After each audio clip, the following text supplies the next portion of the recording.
Love Ki Ghanti 1. You Can't Decide When It Rings. Written by Mr. Deepak Satya. Chapter 69. The Date. Raju, sitting on the bus, could not believe that Babita was sitting on the seat next to him. Babita felt like holding his hand, but somehow she had to wait till she reached the park. They came to the park and Raju stopped outside. Babita was surprised. She did not know that Raju had actually come posing as a security guard. Babita had told him that she had to go to the park. From this, Raju inferred that Babita's boyfriend Prashant would already be sitting in the park. What happened? Babita asked. I will stay here, you go comfortably, Raju replied, not understanding the surprise in Babita's eyes. That moment was the heaviest moment of Babita's life. She was not able to understand how to tell Raju that she had called him on the pretext just to meet Raju. What happened? Is he late? Raju asked. Yes, I think he is late. Will you sit inside with me till then? I am tensed. Yes, of course, come. Hearing half of Babita's words, Raju spoke like an agile security guard and instantly signaled Babita Madam to go ahead. Babita left, and Raju the bodyguard followed her. While walking, Babita was cursing her modesty as to why a small truth was not coming out of her mouth.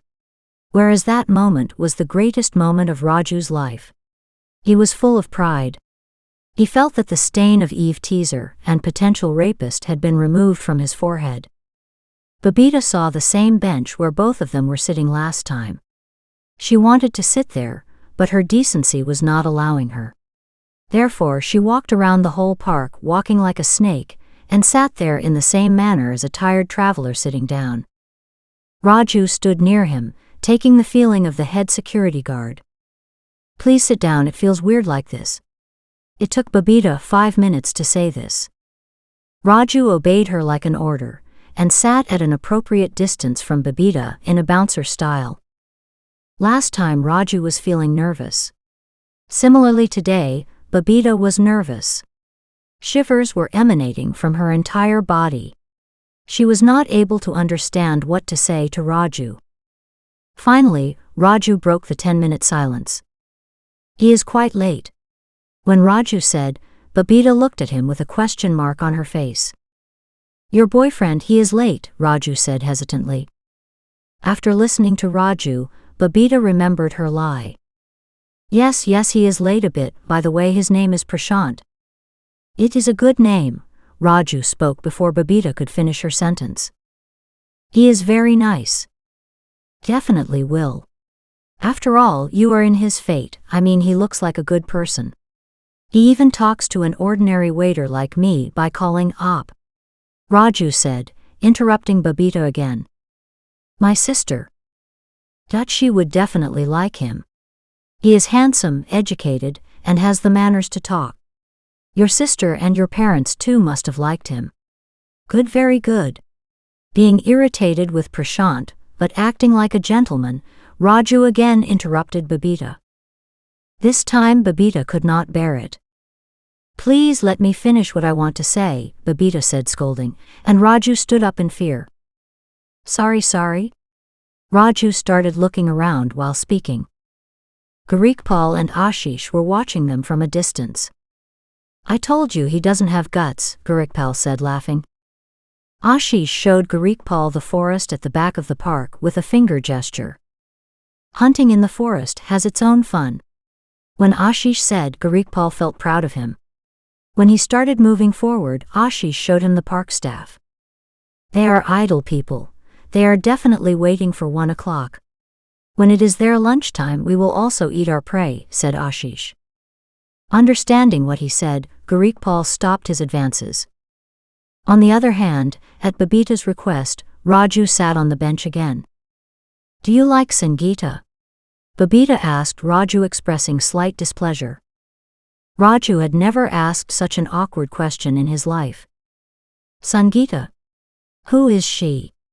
Came out of Raju's mouth, because he could not remember any woman or girl named Sangeeta. The one with whom you talk laughingly, Babita said as if she had caught Raju's theft. I laugh and talk with Sangeeta. Okay, that's Sangeeta. Oh.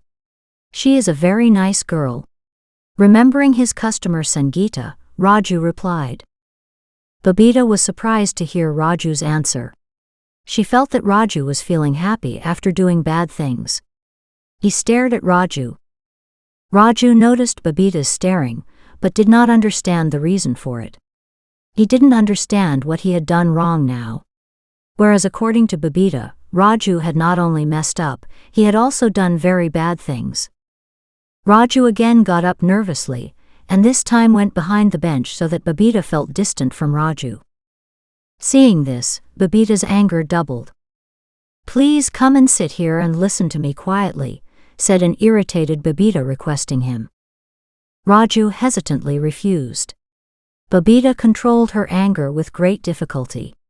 She showed her watch to Raju and requested him, but Raju reluctantly came and sat on the bench again, maintaining a proper distance.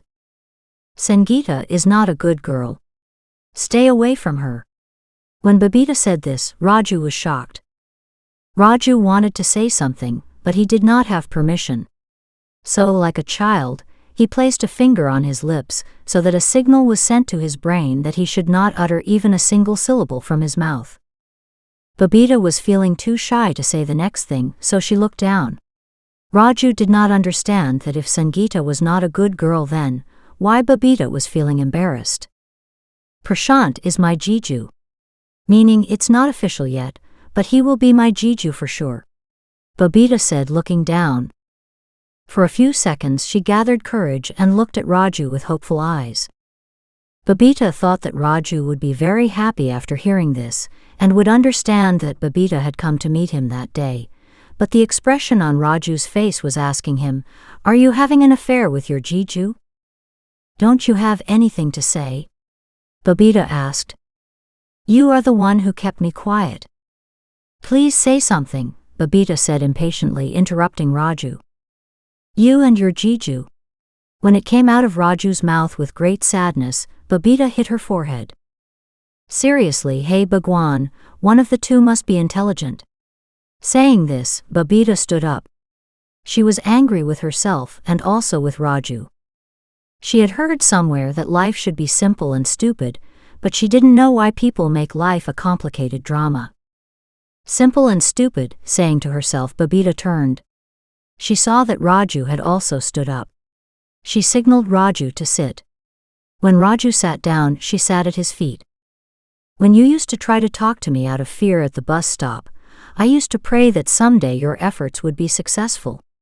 When Babita said in clear words, Raju was shocked. Raju's heart started beating loudly. I didn't know I'd fall in love with you. Now that it has happened, I am clearly telling you that from now on you are only mine. When Sharif Babita said her words with full seriousness and clearly, Raju's eyes became big in surprise. Babita got up and went near his face. Both their eyes closed and their lips met. Firstly, a lust-free kiss, and on top of that, a kiss with two-way cooperation. Both of them realized what ecstasy is. Giving evidence of ecstasy, tears of happiness came out from the eyes of both of them. Feeling each other's tears, both of them opened their eyes in panic and separated. Raju stood up again nervously. Hesitant and nervous, both of them looked at each other and found that there were tears of happiness in both their eyes. Both of them started laughing. Raju remembered the song Love Ki Ghanti again, because at that time the sweet sounds of love bells were echoing in his ears. Hesitantly, Raju raised both his arms in the air like Shah Rukh Khan. In the next second, Babita hugged him. Both of them started crying again. Am I yours from now on? Crying, Raju asked, repeating Babita's words. From now on you're only mine, Babita said, throwing away the formalities. So was this kiss was a stamp on the agreement of love. Raju, the hero, said while doing his original comedy. Babita started laughing after hearing his words. Raju also laughed. Both started laughing while crying. After separating, both of them cleaned each other's tears. You are very, very beautiful, Raju said what he wanted to say for a long time. In imagination, Raju had said "I love you" thousands of times to his girlfriends, but today, when he got a chance to say it in reality, he could not remember saying it. All alone? My son, you must forget what I said. If the pumpkin is cut, it will be distributed among everyone.